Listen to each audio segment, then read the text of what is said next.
I'm gonna get in trouble for this on favorite varieties because everyone has their own. Oh yeah. Personally, my favorite one to eat is Dean Family Acres.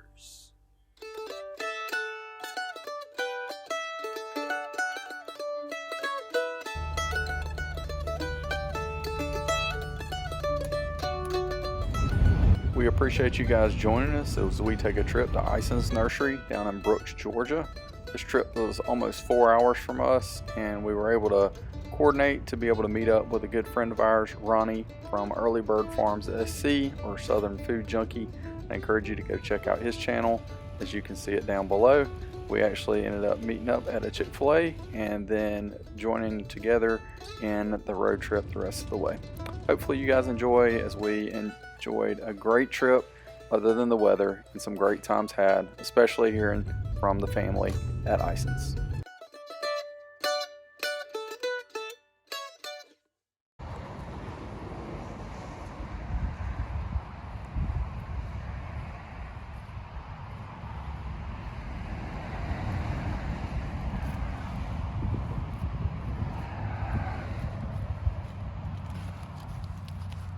Hey guys, we're here at Isons Nursery, getting a little wet, chilly, but when you got a day that you can flex for work and or be off, then it ends up working out pretty well, and you try and make it happen.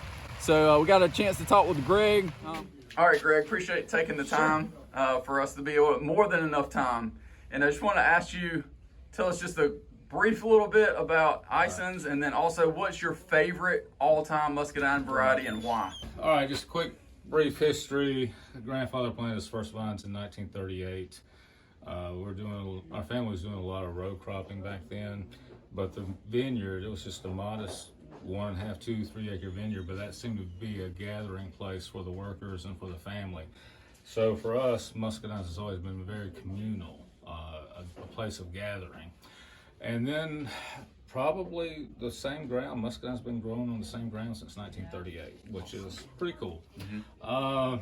So from there, we just kind of branched out into more acreage, and of course the nursery that sells not only muscadine plants but all different fruit plants and trees.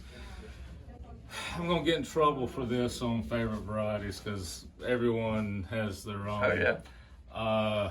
Personally, my favorite one to eat is a low producing variety, but it's sugar gate.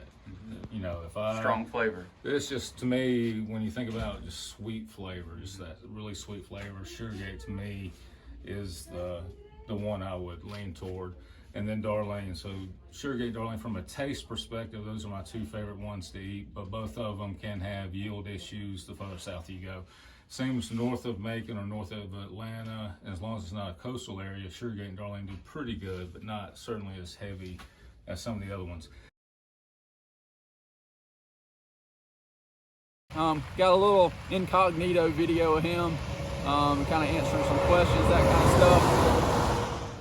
All these are a little bit less chill hours and are less humidity. So they can handle more humidity than your typical West Coast cherries can. Are any of these sweet? Yeah. And any of these have like the bean flavor? Yeah. Okay. Yeah. So it tends not to overcrop as easy as Supreme does. Okay. So that's the closest thing I have to Supreme since we're out. So yeah.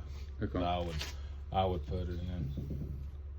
All right, and you said it comes a little bit later too? Yeah, it's gonna come in a little bit later, and it's gonna last a little bit later. Okay. More, I guess, longer ripening.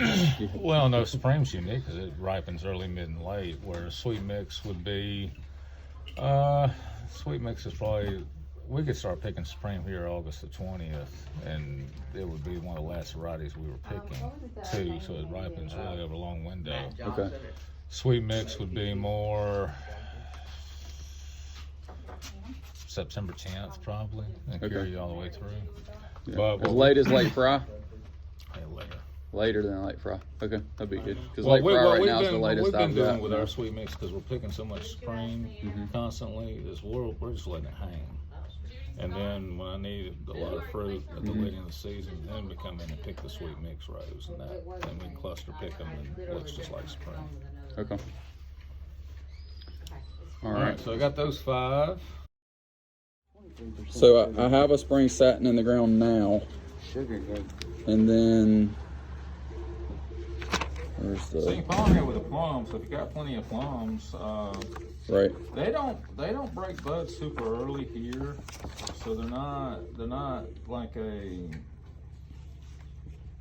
They're gonna hang dormant a little bit longer.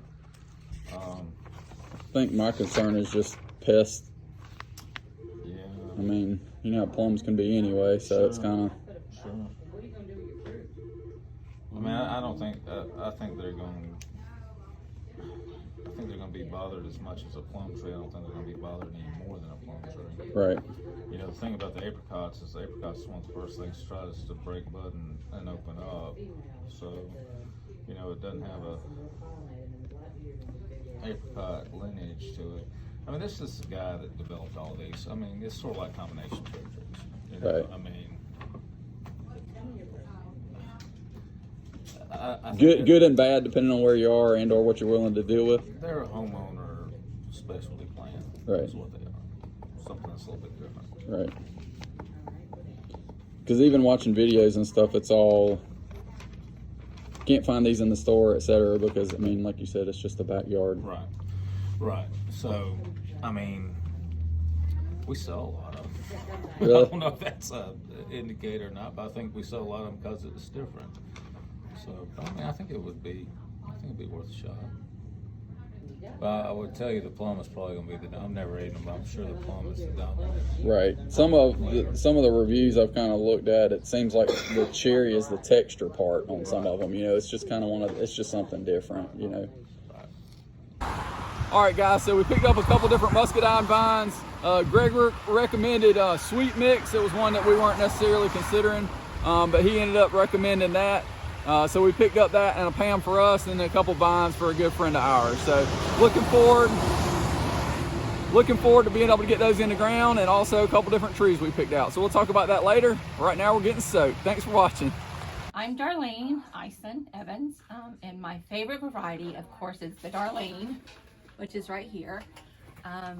Daddy really created a nice competition between me, Pam, and Janet of whose is the best.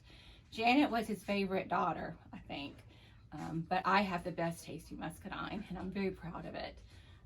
It's also a favorite at the fruit stand. People will call before they come to see if we have it, and it doesn't produce as heavy as Pam or some of the others, but as far as taste and sweetness, you can't beat it. Thank you so much for You're the time.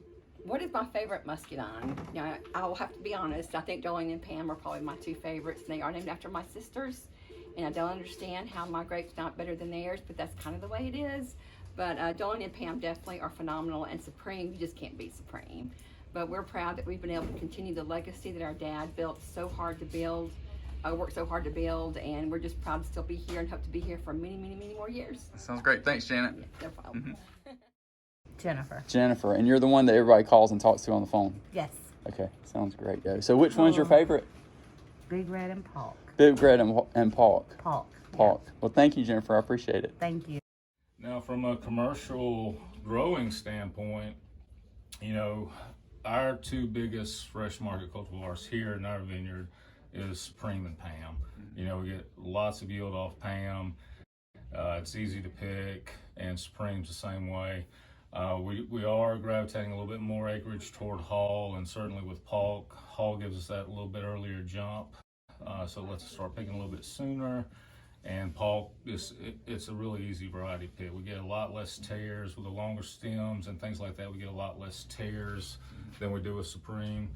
So from a commercial standpoint, fresh market for us, Pam, Supreme, you know, Hall and Polk will be the. Okay. And so you're transitioning kind of from 2 females, correct?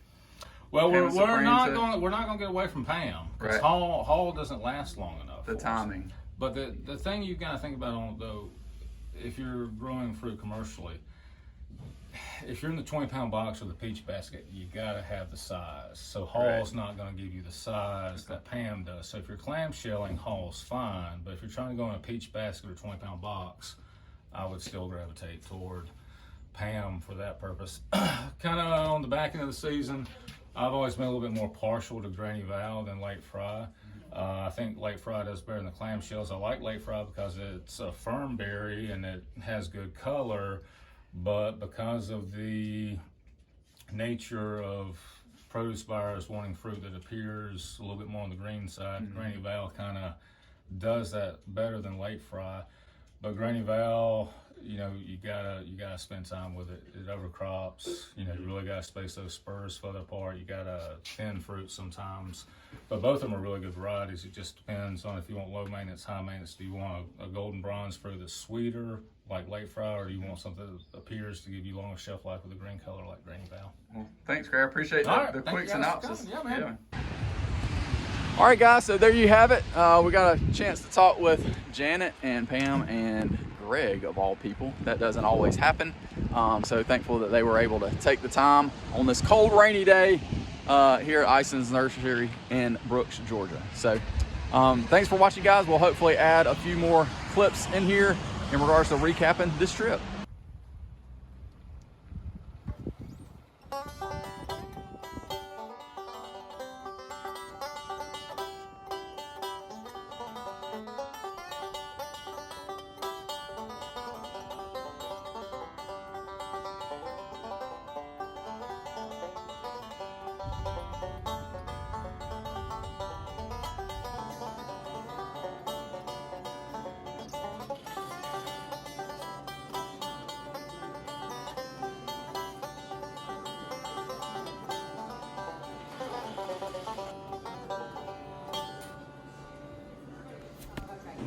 Hey guys, we're here at Georgia Barbecue Company in, is this, what Georgia was it? Williamson, Georgia, and enjoying a nice couple plates of barbecue.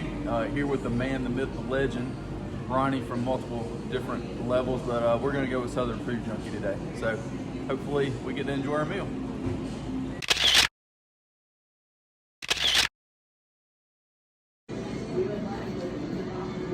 Redneck egg roll.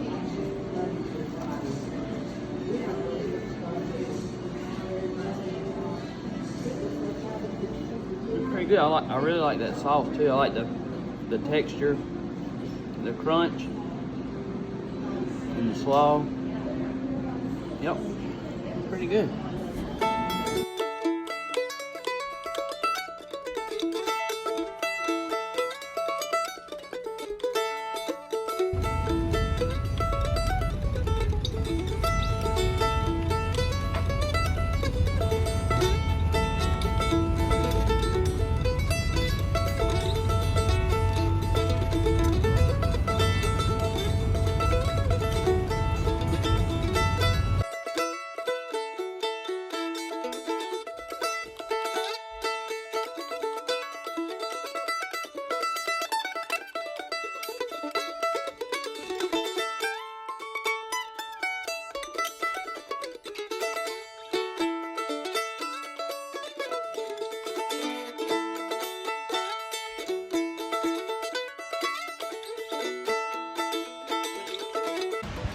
Thanks for watching, guys. Hopefully you enjoyed this video. Don't forget to like, share, and subscribe. When you do subscribe, don't forget to ring that bell like. That's right, Mike Tyson in the 1980s. Thanks so much, guys. Y'all have a blessed one.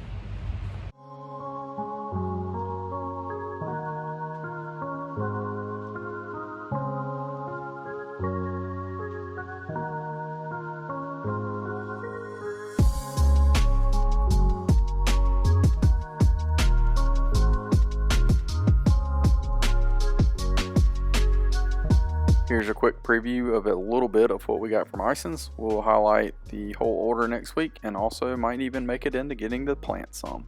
Thanks for joining us. Look forward to seeing y'all next time. Don't forget to check out the video here to the right and to the left, as well as subscribe down at the bottom. Y'all have a blessed day.